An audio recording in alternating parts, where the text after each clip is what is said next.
बीज का सड़ करके नष्ट हो जाना, यह है विकृति। लेकिन भारत की ऋषि परंपरा के अनुरूप यह आयुर्विज्ञान संस्थान एक हॉस्पिटल से आज इंस्टीट्यूट बनकर के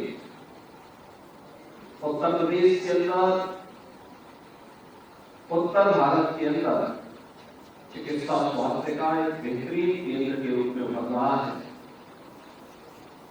यह संस्थान की एक उपलब्धि है और इस उपलब्धि के लिए पूरे संस्थान को इससे जुड़े हुए यहाँ के जितने भी यहाँ के प्रबंधन समिति से प्रबंधन से जुड़े हुए यहाँ के फैकल्टी मेंबर्स को, यहाँ के रेजिडेंट डॉक्टर्स को, यहाँ के स्टूडेंट्स को, इन सबको, जितने भी लोग हैं, पैरामेडिक्स हैं या और भी जितने भी लोग इस पूरी व्यवस्था के साथ जुड़े हुए हैं, इन सब का मैं हृदय से अभिनंदन करता हूँ, उन्हें बधाई देता हूँ।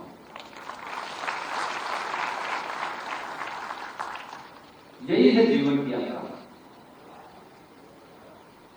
अच्छा करेंगे तो अच्छे परिणाम हम सबके सामने आएंगे, गलत करेंगे तो उसके दुष्परिणामों से हम स्वयं भी अपने आप को अलग नहीं कर सकते। संस्थान बना देना भर मात्र से समस्या का समाधान नहीं होता।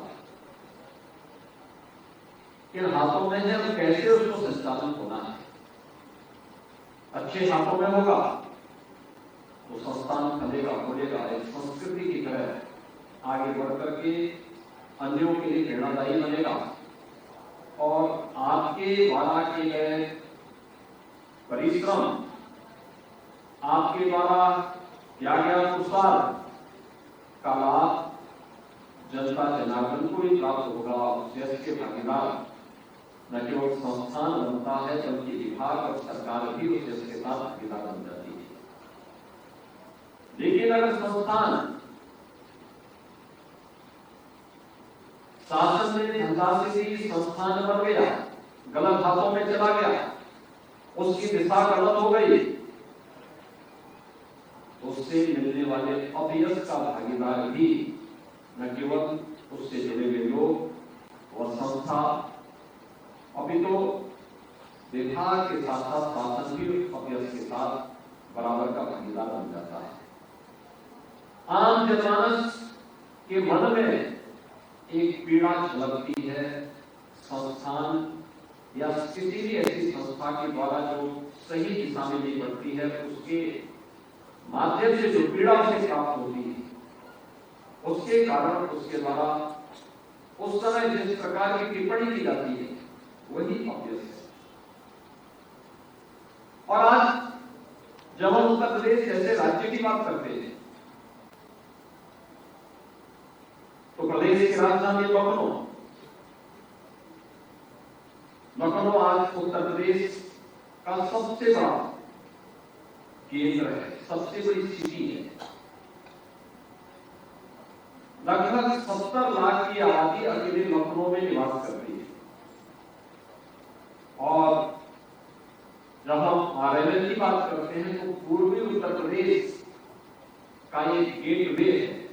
वहां की पूरी भीड़ पूर्वी उत्तर प्रदेश हो या पश्चिमोत्तर बिहार या नेपाल, यहां की एक बड़ी आबादी अपने स्वास्थ्य की सुविधा के लिए लखनऊ पर निर्भर करती है, लखनऊ में आती है और लखनऊ में उनका सबसे पहले मुकाबला पड़ता है डॉक्टर राम मनोहर लोहिया आयुर्विज्ञान संस्थान से।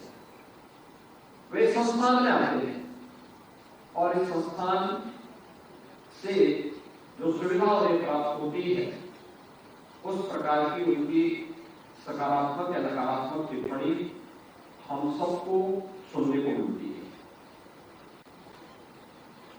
एक बड़ी आबादी उत्तर प्रदेश की 25 करोड़ की आबादी, जब कोई उत्तर प्रदेश की आबादी के बारे में सोचता है, दुनिया को कोई व्यक्ति मिलता है, कोई राजनीतिक मिलता है और जब उत्तर प्रदेश की आबादी के बारे में सुनता है तो वह स्वयं चौंक जाता है कि 25 करोड़ की आबादी का राज्य है। तो फिर पूछता है कि क्या यह 25 करोड़ की आबादी का है राज्य या 25 लाख का? हम कहते हैं 25 लाख के, तो हमारे यहाँ बड़े बड़े जो नगर निकाय हैं उनकी आबादी 25 लाख है। 25 करोड़ की आबादी उत्तर प्रदेश की है, तो वे चौंकते हैं इस आबादी को। लेकिन जहां ये हमारे लिए एक चुनौती होती है, लेकिन वही साथ ही साथ हमारे सामने यह एक अवसर भी होता है अपने लिए तमाम प्रकार के कार्यों को सेवा के साथ साथ अपने तमाम प्रकार के रिसर्च एक्टिविटी को भी बताने, देखने और स्टडी करने का भी एक माध्यम यह बन सकता है। और मैं अक्सर देखता हूं, मैंने जब आपकी वार्षिक प्रतिवेदन को यहाँ पर संस्थान के डायरेक्टर के द्वारा प्रस्तुत किया जा रहा था,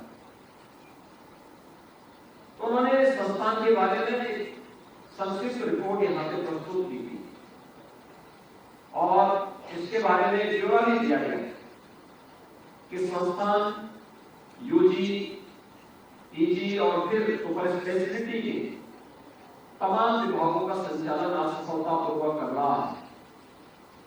संस्थान एक छोटे से हॉस्पिटल से पढ़कर के आज 1300-1400 बेड्स का एक बड़े संस्थान के रूप में आज विकसित होकर के उस प्रकार की सुविधाएं दे रहा है।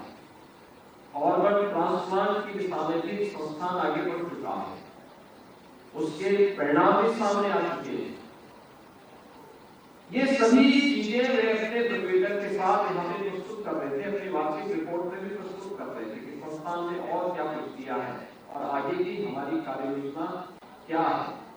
ये किसी भी संस्थान के द्वारा अपनी वार्षिक स्थापना दिवस के अवसर पर इस प्रकार का प्रतिवेदन देना स्वाभाविक होता है कि हम अपने को आकलन स्वयं कर सके और भविष्य की कार्य योजना को फिर उसके लिए तैयार कर सके, भविष्य के लिए अपने आप को तैयार कर सके। और संस्थान ने उस कार्य योजना को यहाँ पर प्रस्तुत करते समय इन सब बातों को यहाँ पर उल्लेख किया कि हमें क्या क्या कुछ हमारे पास है, और उसी में ये भी आया था कि हमारे कितने स्टडी पेपर हैं, कितने पब्लिकेशंस हैं, कितने पेटेंट हमें प्राप्त हुए।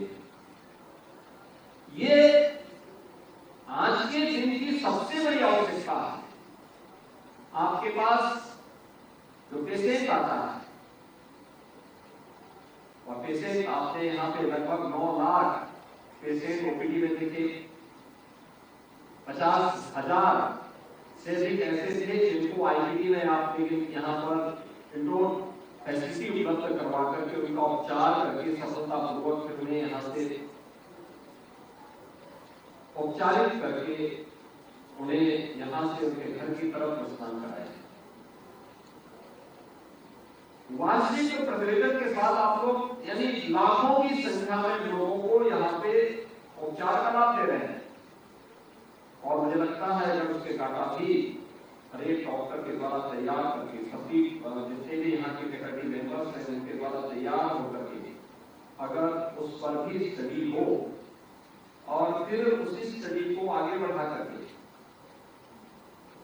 आप कार्य करेंगे तो मुझे उसका बड़ा लाभ इसके माध्यम से न केवल आपको बल्कि आने वाले पेशेंट को भी प्राप्त होने वाला है। हमारी सबसे बड़ी समस्या क्या होती है? हम लोगों को स्वयं में विश्वास नहीं होता, और अक्सर होता है कि हम लोग इन बातों से परेशान होते हैं कि आज दुनिया के अंदर क्या कुछ है उसकी तरफ भागते हैं, अपने स्तर पर नहीं। मैं अक्सर देखता हूं कि डॉक्टर के बारे में कहा जाता था जितना अनुभवी होगा उतना उसका लाभ मिलता है, और उसका लाभ अनावश्यक कभी नहीं होता, उसका अनुभव व्यावहारिक होता है। मैंने अक्सर इस चीज को देखा है। मेरे हाथ में एक समस्या आ गई, मैं परेशान था। मैंने एक संस्थान में जाके 2 वर्ष पहले ऑपरेशन कराया, फिर से समस्या खड़ी हो गई।